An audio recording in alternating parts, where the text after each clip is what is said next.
fanaanka Garambi ayaa bishan Ramadaan bilaabay barashada Quraanka Kariimka.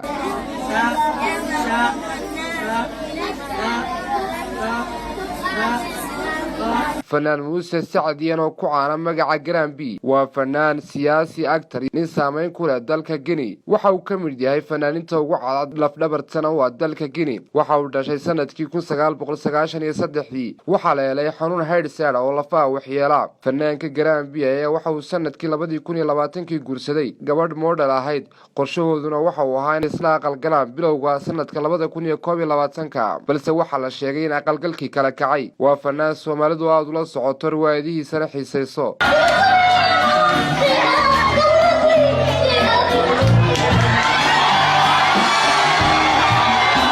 Soomaalidu waxay u taqaanaa magaca Dooli fanaan Dooli sawir uu soo dhigay bartiisa Facebook ayaa waxa uu ku sheegay inuu bilaabay barashada raacashada iyo dhigashada Quraanka Kariimka horena waxa uu ahaa Islaam